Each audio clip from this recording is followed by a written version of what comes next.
Our first speaker is Darell Randall. Darell is part of a team in charge of preventative maintenance of 400 miles of roadway, 20 miles of that inside the city limits of Eugene and Springfield. Darell has been one of the T2 trainers in the last 4 years. This is going to be a bit of a challenge. It's going to be more like a movie than a PowerPoint because I was charged with compiling 2 3-hour classes and a little bit about T2 in this. So I'm going to work through it fairly quickly. We have covered chip seal earlier and crack seal earlier this morning, so we just kind of buzz right through it. So T2 gives us the opportunity to share information, share our knowledge with the other people within the state of Oregon. And so I have a fellow team member that we teach with, and we are responsible for 6 of the 10 Road Scholars classes. So one of the reasons we do the T2 is it's at no cost to the agencies, so they can just schedule us to come in to teach the classes. You know, it enhances their money, helps them with being able to work through their programs. Originally, T2 was started in 1984. That's when they established it. Currently, there's 51 LTAP centers, 7 TTAP. In the 51s, in Oregon, you can intersperse LTAP with T2. Basically, that's what we are. The national efforts is free information for the different agencies, trying to help them develop their pavement programs, trying to work with them to help them create safer roads. The mission is to foster a safe, efficient, environmentally sound surface transportation system by improving the skills and increasing the knowledge of the transportation workforce and decision makers. So we're trying to get everybody up to speed, and part of that is we use an oversight steering committee, which consists of 4 county individuals, 3 city, 1 federal, and then 3 ODOT representatives, and there happens to be a couple vacancies on that. This is part of the committee's responsibilities. There's a list of things here. I'm not going to read them all. I won't read any. This is the current staff. Rebecca Jacobson is the main person in charge of the program. She's the director. Currently, we have an interim coordinator for the training program, and then we have a couple circuit riders, Sue and Tony Jabonik is my partner for most of the classes.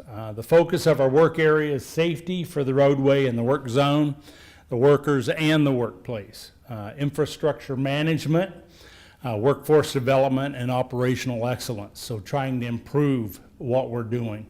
The T2 program itself offers training. It offers technical assistance, technology transfer.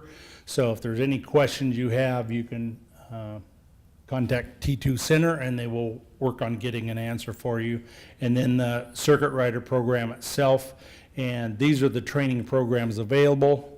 Circuit rider partnership training, the Road Scholars 1, which was developed in 2001, or started, I should say, and then Road Scholars 2, which was started in 2011. Currently in 2016, 17, there's going to be 262 classes of 4,926 participants, and about 80% of the attendees are city and county employees.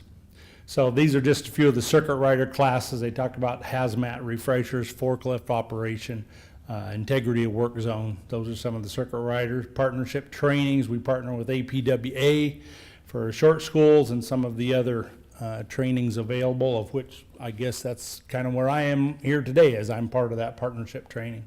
And then specialized training, if there's something specific that you would like information on, contact T2 and we'll see what we can do. This is the Road Scholars, so 10 core classes. You know, basics of a good road, paving materials. We're going to do a brief encounter today with asphalt pavement maintenance 1 and 2, and then goes all the way up to survey and grade checking. In the Road Scholars 2 program, the classes are a little longer. They're 48 hours total. We've had 40 graduates to date in that program. So we're going to start with the class now. This is what we would do in the Pavement Maintenance 1 class.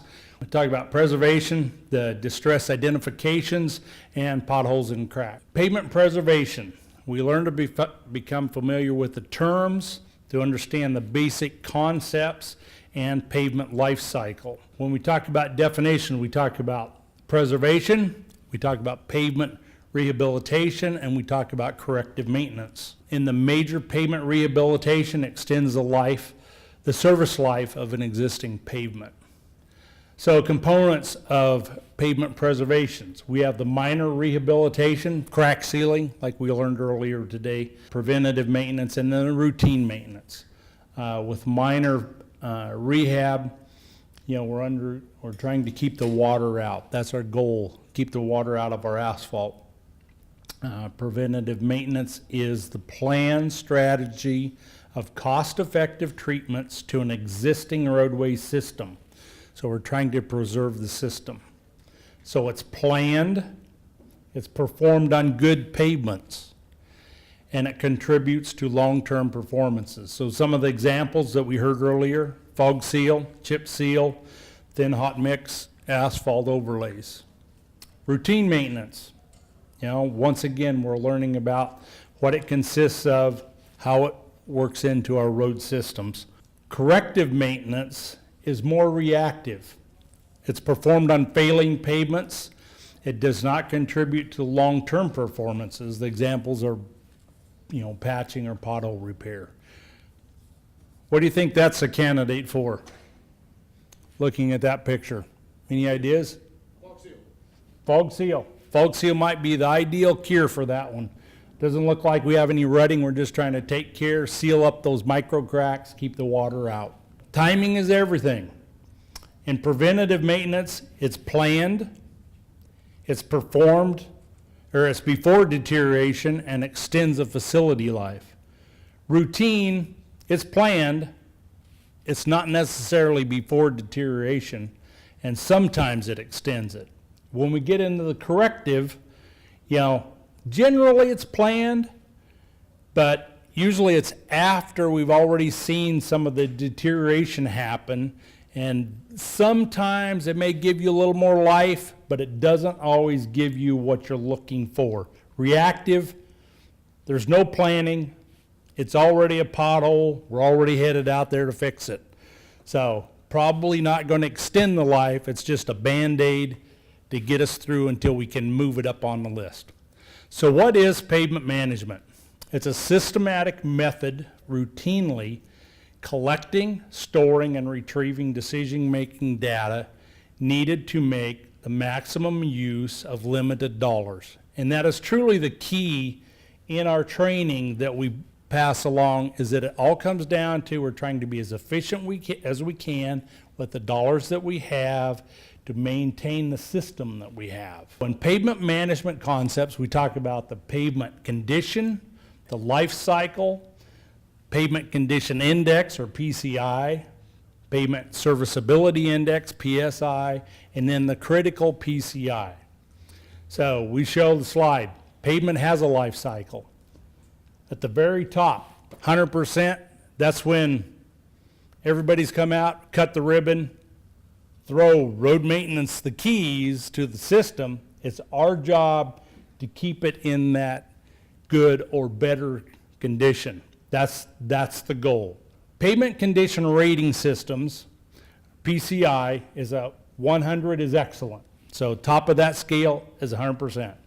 And the PSI 5 is the best. And then the IRI, or International Roughness Index, that's another rating system. So those are rating systems that you may all have used, different types in your agency. The Pavement Condition Index is the key one that we used in Lane County, and that's kind of the standard, I guess, for everyone as they kind of go back to that, and it was actually developed for airfields.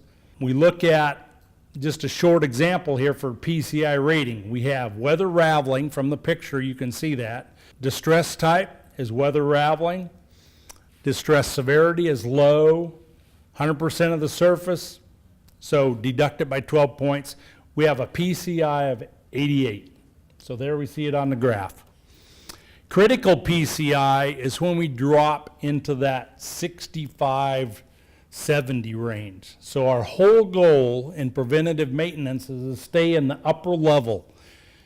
When we drop into the corrective maintenance part of it, then we're starting to have some difficulties that we need to do. Small patches are fine. It's when we have to do those larger pieces that create problems for us. So the main goal, going back to our graph, is to stay in that upper range. So what would those two upper improvements be, possibly? A fog seal, a chip seal, even crack sealing. Crack sealing, if you just have some minor cracking going on, you're keeping it in that upper range. Here's corrective repairs. We've already fallen off, so it takes a little bit more, but we aren't really increasing the life that much longer in comparison if we stay above the critical PCI. Rehab, it's not a totally failed road, but we're not far from it. And then reconstruction. We're down to dirt, a little bit of rock. The asphalt's completely gone away. We have to reconstruct it. So the philosophy for pavement preservation is apply the right treatment to the right pavement at the right time. Benefits of pavement preservation is high customer satisfaction. People enjoy the smooth ride on the road. You know, it's cost savings for us as agencies. Takes less money to keep it in that upper level. We'll see that in a moment here. Improved pavement conditions. Here's a graph that we show. It's from the New York DOT, and it shows when they originally were doing worst first, they didn't have any roads above the 50% pavement network. When they started going to taking care of doing preventative maintenance and staying on the upper end of the PCI, you can see they have a lot of the roads that wound up in the 70 percentile.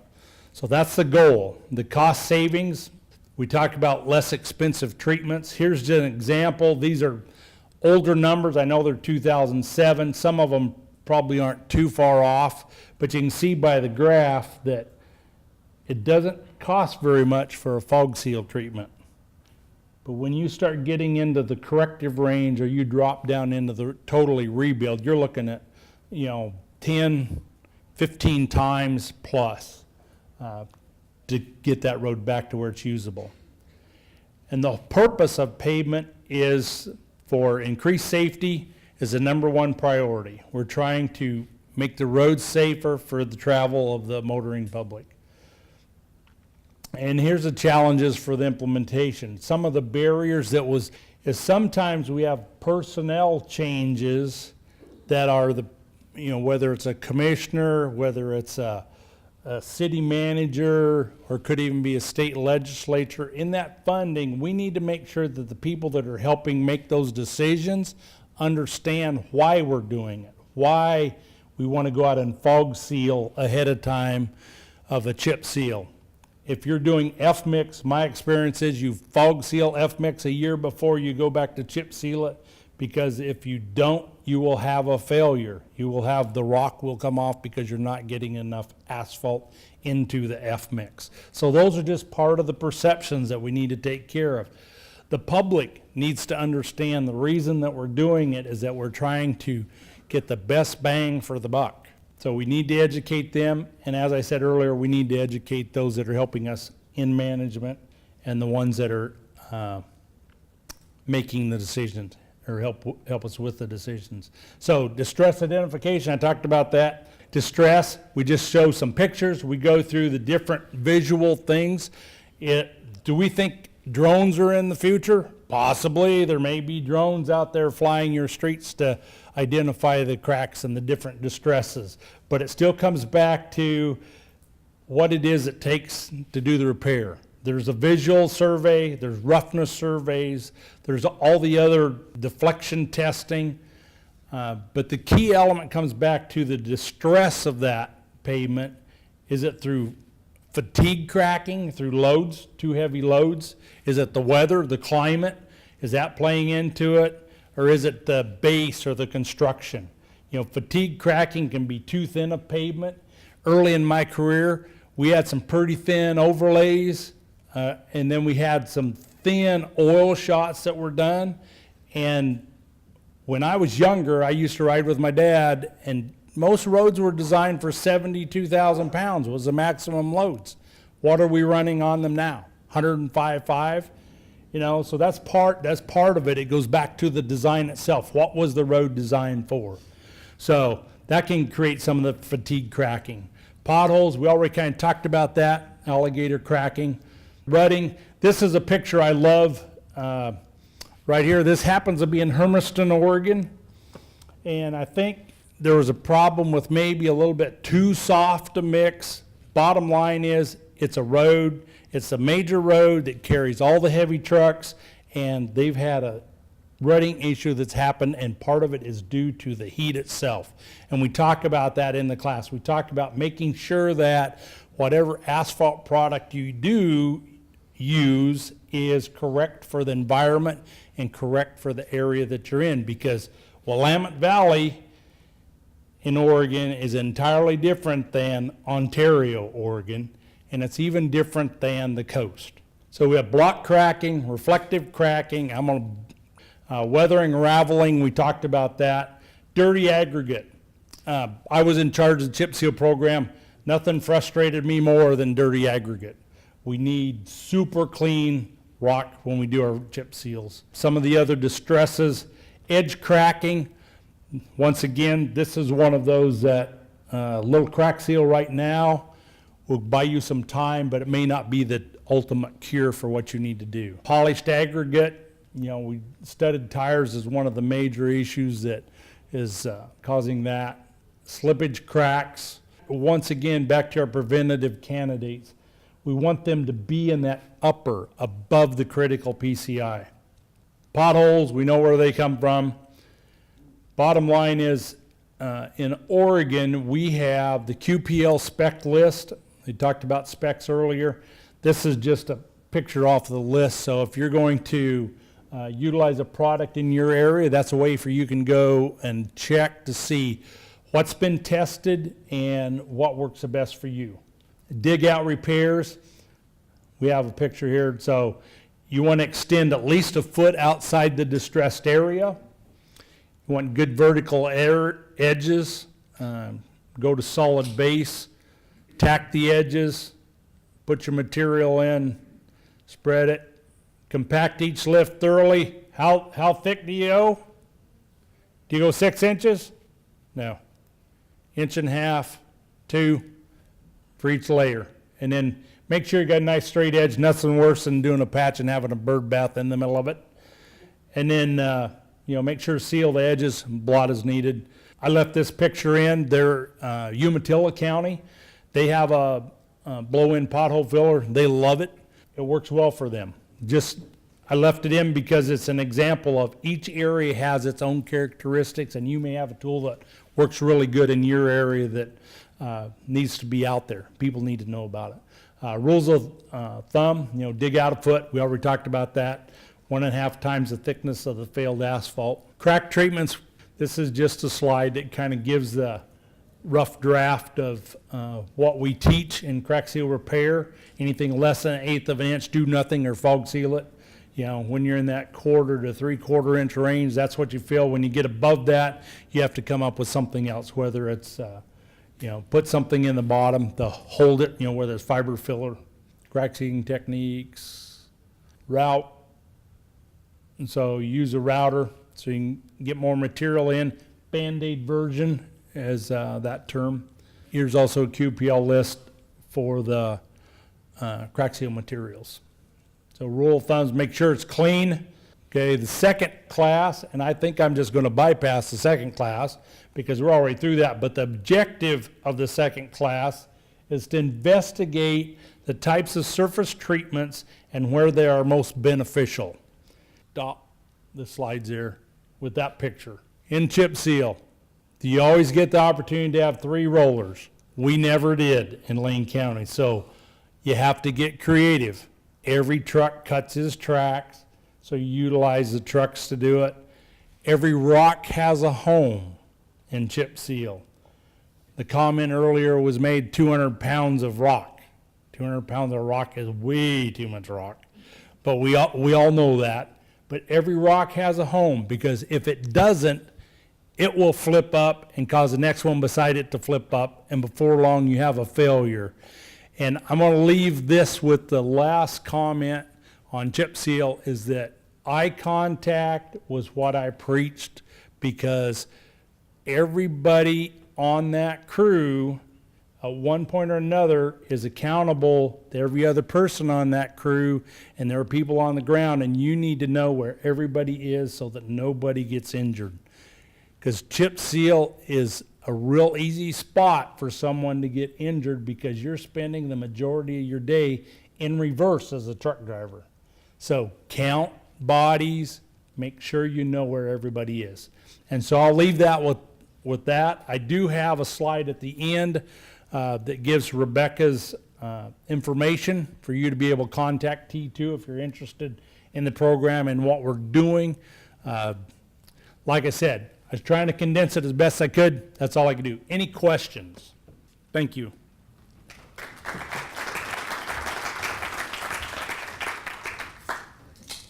The preceding was produced by the National Center for Pavement Preservation.